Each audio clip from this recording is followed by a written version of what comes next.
Today is going to chapter 2 of our new volume, volume 38. Notice how time flies when we do something pleasant like studying the suttas, new volume already. Today's sutta is called Chandupama Sutta. Chanda meaning the moon, Upama means parable, comparison. Discourse on the moon parable. So here we see the Buddha using a very natural phenomenon as the heavenly body, the moon. The moon is always there, shining upon us in different parts of the world. And yet the moon is distant. The moon is always where it is. The moon can go anywhere. The moon even shines into our bedrooms, into our houses, in our gardens, over deserts, all kinds of land. And yet the moon, this moonlight doesn't interfere with our lives. The moon, in manner of speaking, doesn't trouble us. Okay? So the Buddha is using this analogy, this figure of the moon being present, giving bright, shining brightly, but never causing trouble, never unobtrusive. The word is unobtrusive. Here, this teaching especially applies to the monks, because as lay people, we should also understand how monks should behave. Page 24. We also should understand how monks should behave, so that they become good teachers, they benefit us, and also they are not distracted by us.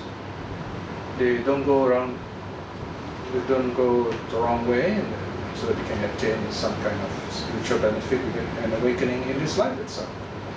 So this is a very beautiful teaching on how monks should behave themselves towards lay people.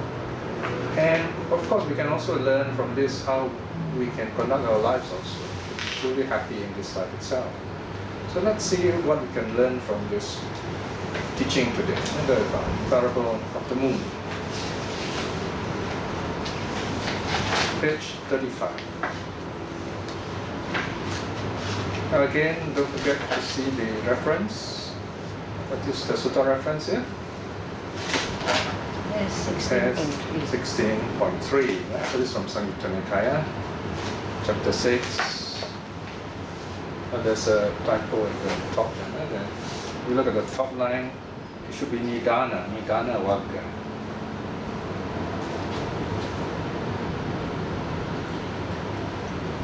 And notice what else you see. The sutta is from Samyutta Nikaya, chapter 2, nidana vagga, section 5, Kassapa Samyutta 1, and then Kassapa vagga, chapter 3. This section is about Kassapa, and we find this sutta, Kassapa will be mentioned, specifically mentioned by the Buddha. The Blessed One was residing near Savatthi. Bhikshus approach families like the moon, holding back the body, holding back the mind, unobtrusive, ever a newcomer amongst families.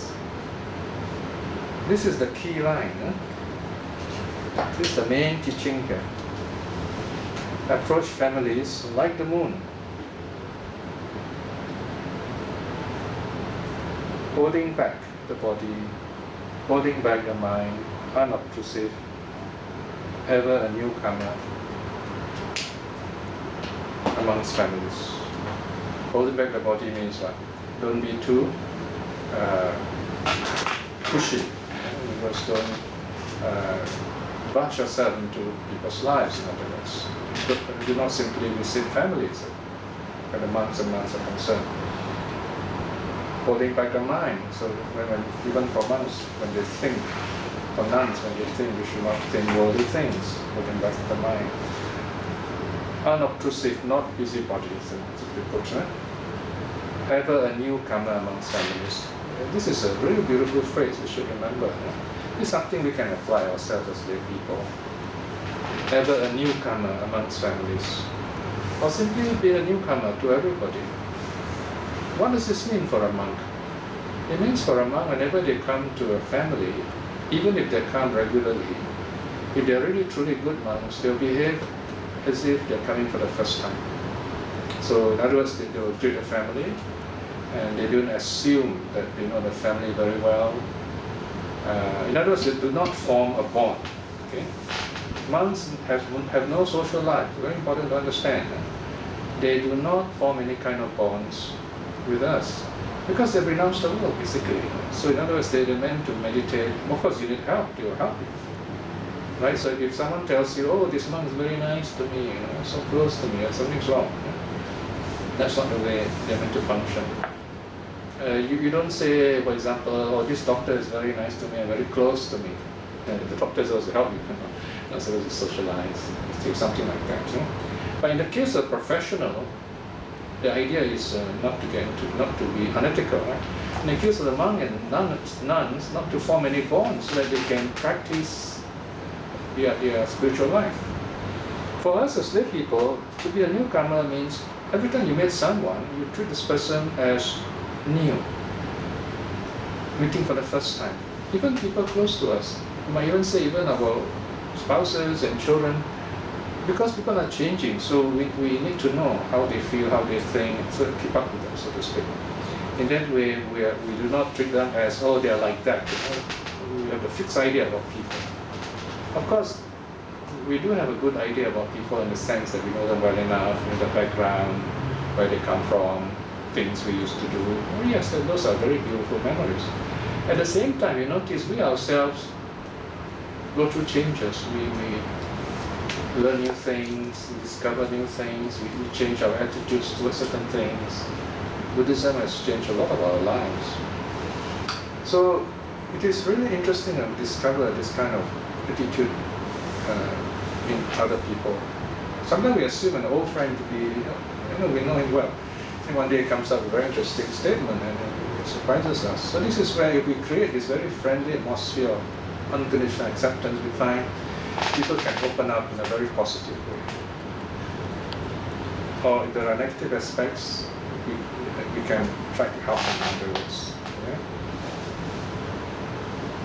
Bhikshus, such a person would, holding back his body, holding back his mind, look down into a run-down well over a, I think the word should be jagged, sounds better, jagged cliff.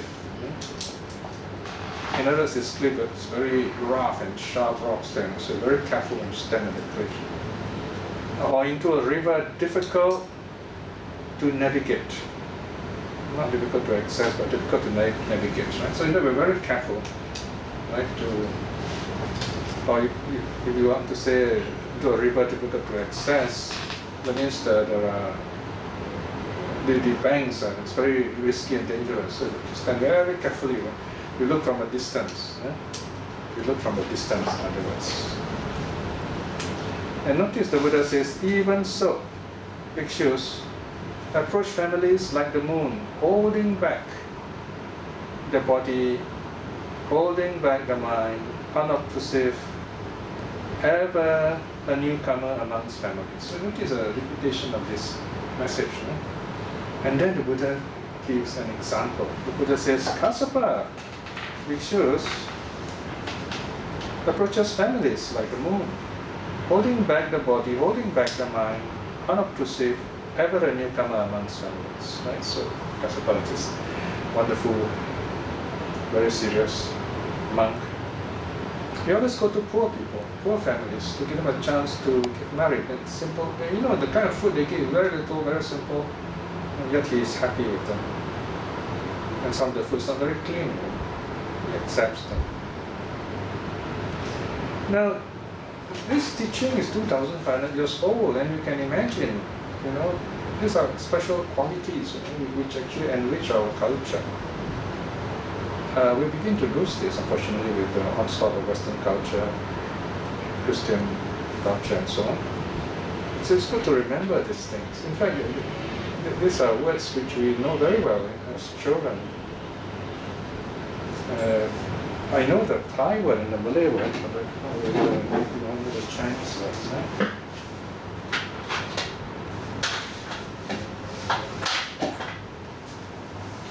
in Malay we call it sagan. Have you heard of it?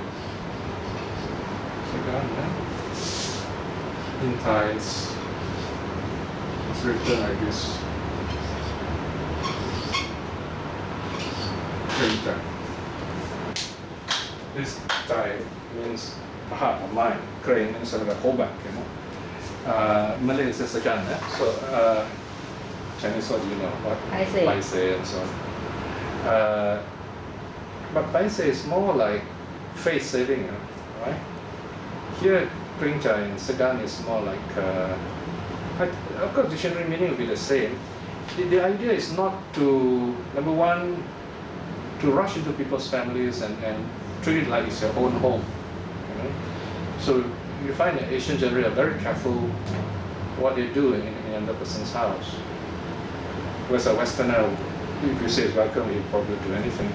Basically, we like to ask people permission, things like that. So in other words, here you see a clash of culture. This very outgoing Western culture and this very Kringcha, very Sagan kind of family. So we need to balance it. Okay? So in other words, we should know what can be done or should not be done, and that helps a lot. In a sense, there is a bit of being considerate to others. It's not so much a shyness, it's rather we respect the family because they have their ways doing things, so we've got to carefully fit in somehow. Of course here, as I said, you've got to think, you've got to see the situation, whether it's a monastic situation or lay situation. In the case of monastic situation, you have to even more, be very careful about families. So in other words, a monk, when he comes to our house for invitation, he'll just sit where he's invited, and then we offer him food. Unless he's invited, he will not move around, things like that. So they're very careful in that sense. It's part of their training. Whereas for us, of course, as lay people, we are familiar with friends, so we treat them in a very friendly way.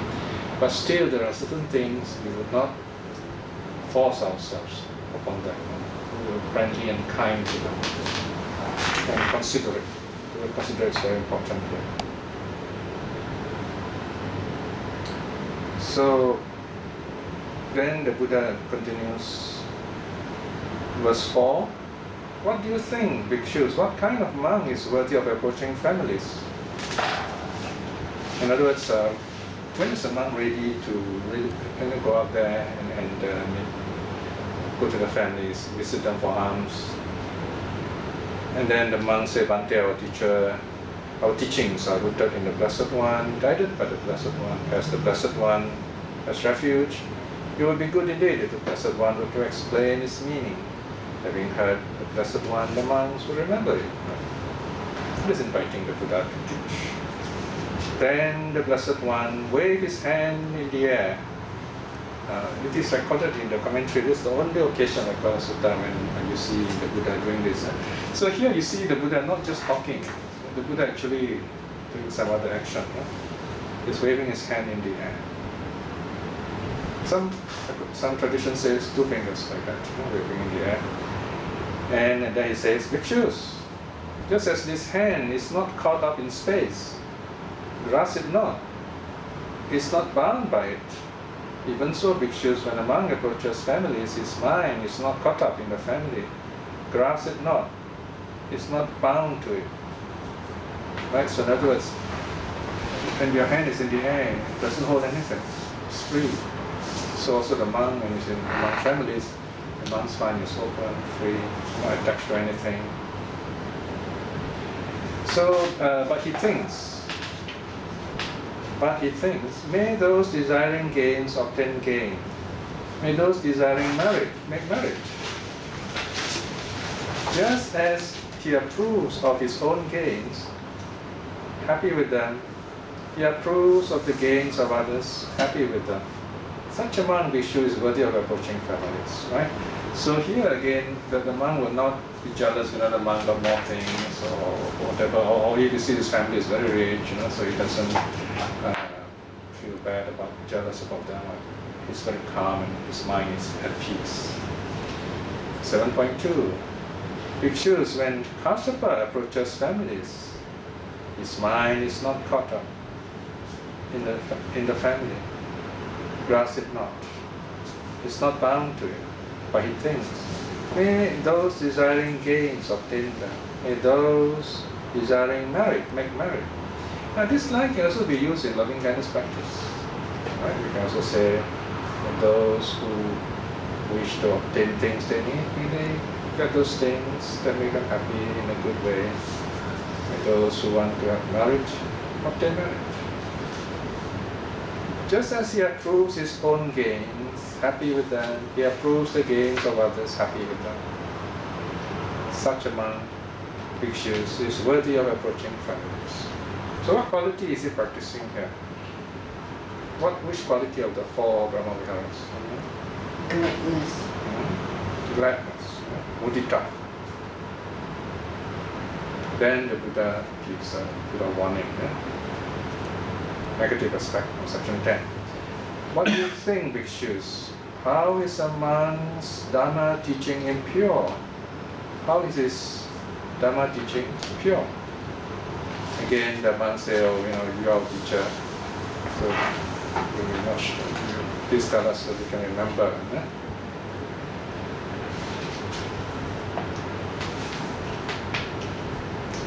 Here, the monk is not just repeating these words, this is a refrain, and this is a chorus. I call this a defilement catcher. There's a footnote there. It's a defilement catcher for those who only look at the surface of words, thinking that the sutta or the monks are mechanically repeating itself. If you look deeper into what the sutta is pointing to, what is recorded here is the audience eagerness to hear of the Buddha rather than expressing in any opinion. Although anyway, it is also a marker for a rhetorical question which is followed by an important teaching. This teaching occurs in section, previously section 5. You can see in section 5 also. This first occurrence in section 5. Okay, so the Buddha says, then listen, bhikshus, pay careful attention, I will speak. Notice the Buddha tells the audience. Very important teaching coming, so listen. So these are all different devices to tell the audience what important teaching, when it is coming, and to be ready when the monks say yes, come to. The Blessed One said this. This is another key line, right? When you notice the Blessed One said this, then what's coming is very important. We choose the monk who teaches the Dharma to others with such a thought. Oh, let them listen to my Dharma. Or you can also translate as listen to the Dharma from me. And having heard it, be faith inspired. And being inspired, they will show faith in me. I mean mine. The Dharma teaching of such a monk bhikshu is impure. So here you have a very important guideline, how to teach the Dharma. In other words, when we teach the Dharma, we are not showing our opinion. Although, because we're not enlightened, we somehow do that. But that's not because we want to do that, that's because that's our ability. Depending on our ability. So we give what we know, what we understand. But this is not to say I must present the Dharma in an original way, my own way, so that people will know that I'm the one giving it. Although sometimes it may sound like that, especially people out there who listen to the Dharma first time, say, oh, this is the way so and so teaches it. But the point is, if anyone truly teaches the Dharma, in the past, the present, in the future, they would do it that way. So it's not really my way. What is right is not that I am right. It's the Dharma which is right. So if that's the case, there's nothing to quarrel about. Or if people teach this way, we have nothing to quarrel about. Then we say, oh, this is how the Dharma is being transmitted by teacher A. This is how Dharma is transmitted by teacher B. And we listen and we decide how to practice it. How do we understand it and how do we practice it? So, in other words, what the teacher should do is try to understand the suttas as well as possible, and then he conveys the understanding to you. So in that sense, he's the teacher, right? So he doesn't think that this is my way. Yeah? Now, of course, nowadays the tradition, especially with the rise of academic discipline and so on, occasionally it is certain aspects of the suttas can be difficult. Of course, in this case, some teachers, out of honesty, because they're not sure themselves, they may tell you, I think that this is how the sutta should be understood. Okay? This is my opinion. Because here he's not certain, so he doesn't want to misquote the Buddha. So this is what's called a caveat. Right? And of course, this is something acceptable. The point here is not, we're not saying that only I can teach the sutta, only I can teach the Dharma correctly. It's not like that. Yeah? So, what is this pure teaching? Section 14.1. Bhikshus among who teach the Dharma to others with such a thought. Well taught is the true teaching of the Dharma of the Blessed One, visible here and now, immediate, inviting one to come and see, accessible, to be personally known by the wise. Right, how many qualities are there here? 6, eh? These are the 2, 4, 6 qualities or 6 virtues of the Dharma. We just recited it a while ago. Swakato, Bhagavata, Dhammo. So we can reflect on this, in other words. So in a sense, whenever we talk about the Dharma, we are somehow addressing one of these qualities.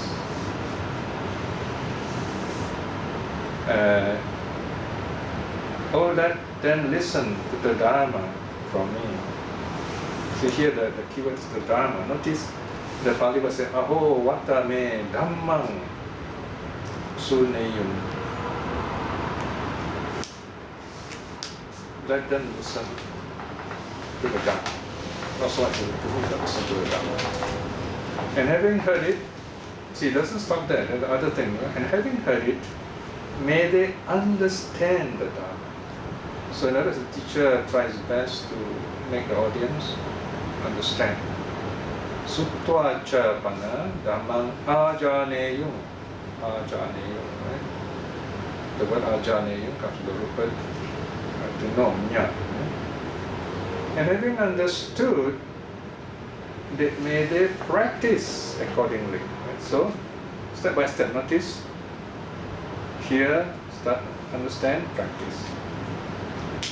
Ajanitva Chapana Tatataya Patipajayung. Tatataya means according to the way it is, just the way it is, accordingly. Yeah? Thus, he teaches the Dharma to others on account of the Dharma's true goodness. He teaches the Dharma to others out of compassion, out of concern, moved by kind concern. So we don't teach the Dharma to convert people, so to speak. It's not for the sake of statistics. Some people will tell you, oh, we must not talk about suffering, people get scared and don't come to the temple, things like that. But the idea is, if you have a big number, but these people are not happy, or they're just like a big club, and you got a lot of money and a big building. Successful, yes, but this success is only hindering Buddhism.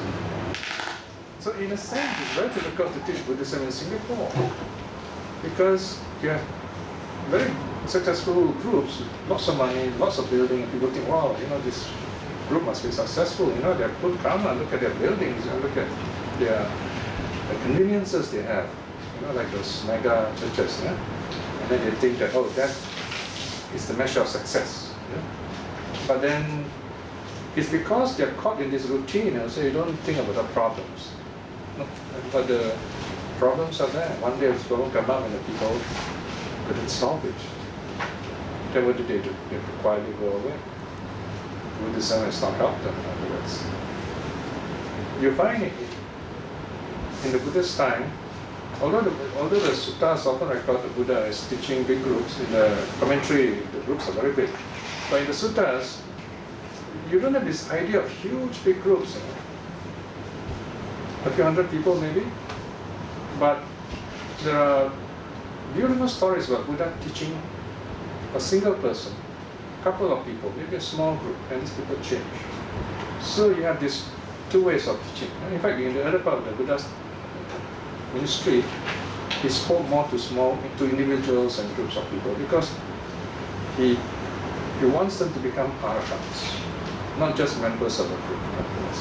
So this idea of personal teachings, people understanding the Dharma, translating the Dharma clearly is very important. So notice again the sequence. Right? First we hear the Dharma, so we are like communicators.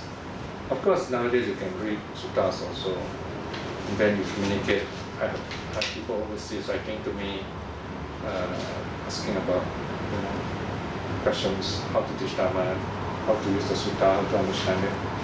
So this is the first aspect. And secondly, understanding. So we listen, then we understand. Understanding, we put it together in our minds and say, okay, so this is how it works. And then you live according to it. Three aspects. Yeah? And then here again, the Buddha says, Kassapa bhikkhus teaches the Dharma to others with such a thought. Well thought is the true teaching of the Blessed One, visible here and now, immediate, inviting one to come and see, accessible, to be personally known by the wise. Oh, let them listen to the Dharma from me, and having heard it, may they understand the Dharma, and having understood, may they practice accordingly. Thus he teaches the Dharma to others, on account of the Dharma's true goodness. He teaches the Dharma to others out of compassion, out of concern, moved by a kind concern. Bhikshus, through Kassapa, I will admonish you. Through someone like Kassapa, or through someone like Kassapa. Thus, admonish, you should practice accordingly. Now, this last line is quite interesting. Number one, the Buddha says, I will teach you through Kassapa. It's like the Buddha is saying, Kassapa is my spokesman. Whatever Kassapa says, I would say. So in other words, here we're not talking about a cult leader anymore, because Kassapa can speak for the Buddha. The Dharma is there, in other words. If you are qualified, and in the Dharma you can teach, you can talk, you can teach the Dharma. You don't have to be certified, so to speak. And the second phrase is through someone like Kassapa.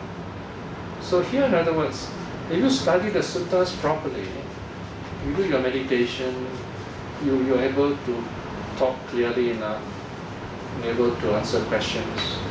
So in that sense, you represent the Buddha. That is why when we talk Dharma, we have to be very respectful to the Dharma, respectful to the audience also, and respectful to ourselves also. So respect other respect and respect the Dharma. Kindness to the audience, because we are representing the Buddha. That is why we cannot trivialize the Dharma, right? Some people say, oh, I don't know anything about Buddhism, but you won't invite me, so here I am talking to you. I mean, you should not be talking, if you are like that. So we should come prepared. We may not know everything, we might not even be awakened, but we must prepare well. There are so many good translations today. Prepare well, talk what you know, and be willing to learn. So this is a very simple message about how monks should behave towards families. It's also a message about teaching the Dharma. So it's not that long, it's quite short and very helpful to us to understand the nature of how monks should behave and also teaching the Dharma. Any questions? Can you talk about the moon parable?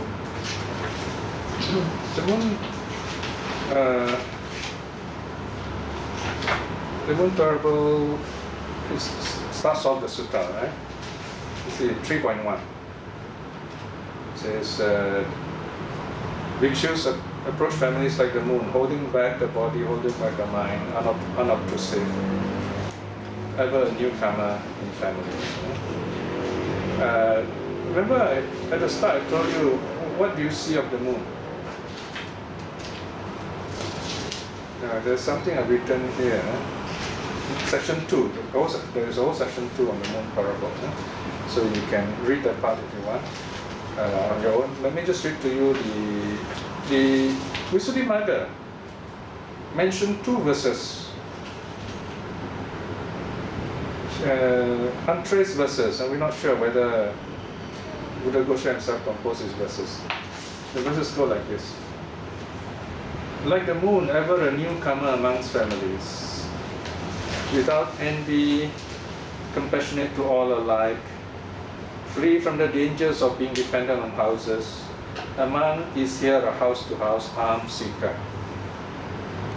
As such, forsaking the self-indulgent conduct, he wanders about with eyes downcast a plough length. Without a wish, he freely roams the world. He would wisely live by the house-to-house alms. So he goes house to house, without going to the house afterwards. So here we picture, we can reflect on the nature of the moon and moonlight. It's one of those reflections that we relate to something out there. We use thoughts. It's very helpful for people who can't do the normal sitting meditation like breath. So we use ideas. Okay? So if there's a beautiful moon out there, just sit and reflect. This is a reflection of full moon days. We sit. It's very nice. You can do that. Then we sit quietly in some nice place and start looking at this beautiful round moon in the cloudless sky. And say, maybe it'd be like the moon. What do you see? It's this beautiful bright disk in the sky.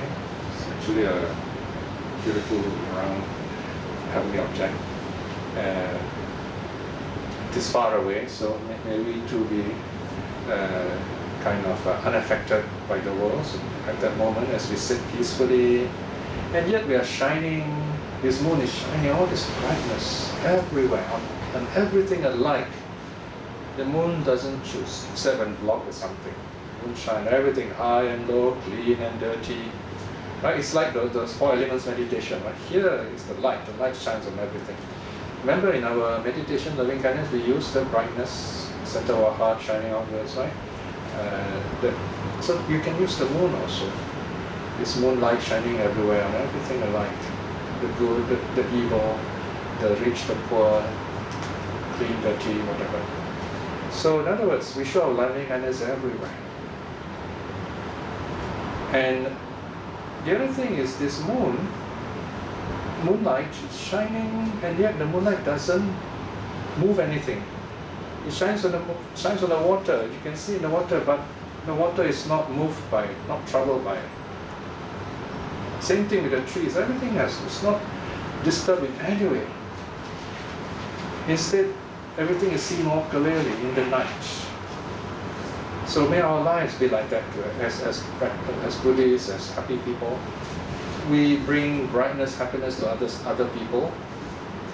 We don't change them in any drastic, negative way, but they become happy as a result. So that's the meaning. So we don't get into trouble. We don't become busybody to kind of affect their lives in negative ways. But we bring brightness into their lives. We bring knowledge, happiness. Right? We've got light can represent a lot of good things. Knowledge, often represented by light. Happiness also represented by light, wisdom, awakening, right? So these are reflections we can use. Maybe there are more things that come to your mind as you sit there. You might think, I don't know what to say. My language is not so good. But when you reflect in this way, all those ideas, beautiful ideas come to you. The next thing you should do is to write these things down, because you may forget them. So write them down, and next time you have all this written wisdom for yourself. That's how we grow in wisdom, through reflecting on nature around us. The key word here is unobtrusive, apakasa, apagapa, and so on. In fact, we will come to across this word at the start of the next sutta we're going to study. It's Metta Sutta also. Any questions here? Okay, just close this study. Today we have reflected on this very short and wonderful sutta called the Chandupama Sutta, parable of the moon. which reminds monks and nuns to keep a distance from families from which they renounce, shining their blessings, their wisdom and compassion upon lay people, just like the moon, without harming them or exploiting them in any way, so that the monks and nuns themselves can properly practice the Dharma and realize the highest truth. For us as lay people, to be like the moon also means to shine on the lives of all those people we love, helping them to be happy and to be wise, each in their own way, so that they can see their way in life. And to shine upon ourselves too, to accept ourselves unconditionally, so that we too are happy and able to help others with our lives. All these are very good, wonderful karma. With the power of such karma, may our minds quickly focus even here in this life itself. May we be at peace wherever we go. May we meet with success and happiness. May no harm come to us and our loved ones. Most importantly, by the power of all these good deeds we have done, by the power of our faith in the three jewels, our practice of charity, our own practice of mental calmness and meditation, and many other good deeds that we have been doing. May we attain spiritual liberation in this life itself by way of straight winning.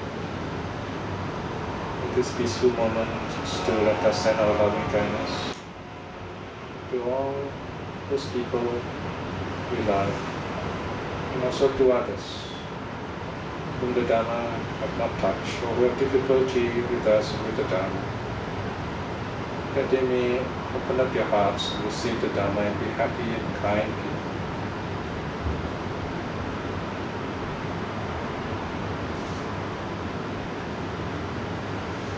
May all beings be well and happy. Sadhu, sadhu, sadhu.